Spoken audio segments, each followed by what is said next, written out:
Sir ఏ ప్రభుత్వానికైనా మొట్టమొదటి ప్రథమ ప్రాధాన్యత ఉండాల్సింది ఏంటి? విద్య, వైద్యం.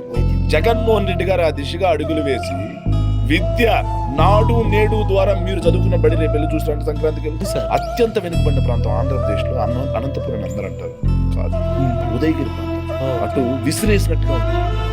నెల్లూరు జిల్లాలో ఒక మూలన విసిరేసిన పశ్చిమ ప్రకాశం మా బార్డర్, మా నియోజకవర్గంలో ఇంకా వెనుకబడిన ప్రాంతం మా సీతారాంపురం.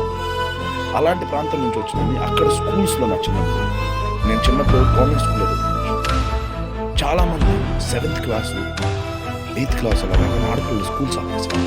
అంటే అప్పుడు నాకు తెలియదు, చిన్నతనం కదా, అరే ఎందుకు పిల్లలు స్కూల్ మానేస్తున్నారు అని మనకు తెలియదు. మనం కొంచెం పెద్దయి మనం కాలేజీలోకి వచ్చి మనం కొంచెం మెచ్యూర్డ్ అయ్యి మనం మైండ్ మెచ్యూరిటీ వచ్చిన తర్వాత నాకు అర్థమైంది ఏంటంటే పిల్లలు 7th 8th వచ్చిన తర్వాత ఆడపిల్లలు మెచ్యూరిటీ. సో వాళ్ళకి టాయిలెట్లు లేవు. సారీ టు సే, నా క్లాస్మేట్ ఒక 8th క్లాస్లో ఎడ్యుకేషన్ స్కూల్ ఎందుకు మానేసిందో తెలియదు.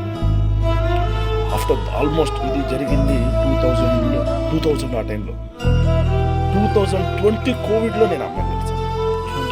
20 years ఆఫ్టర్ 20 కోవిడ్లో మా ఊరికి వచ్చారు. వాళ్ళు మైగ్రేట్ బయట వేరే స్టేట్ వస్తే ఊరికి జస్ట్ ఇచ్చారు మాట్లాడుతుంది.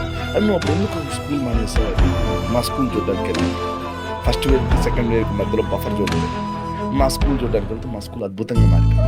అప్పుడు చిట్చాట్లో ఎందుకు అమ్మాయి ఇట్లా మానేసావు స్కూల్ 8th క్లాస్ అంటే ఆ అమ్మాయి చెప్పిన మాట నోట్తో చెప్పలేదు, నన్ను చేయబట్టుకుని తీసుకెళ్ళి టాయిలెట్ చూపించి ఇది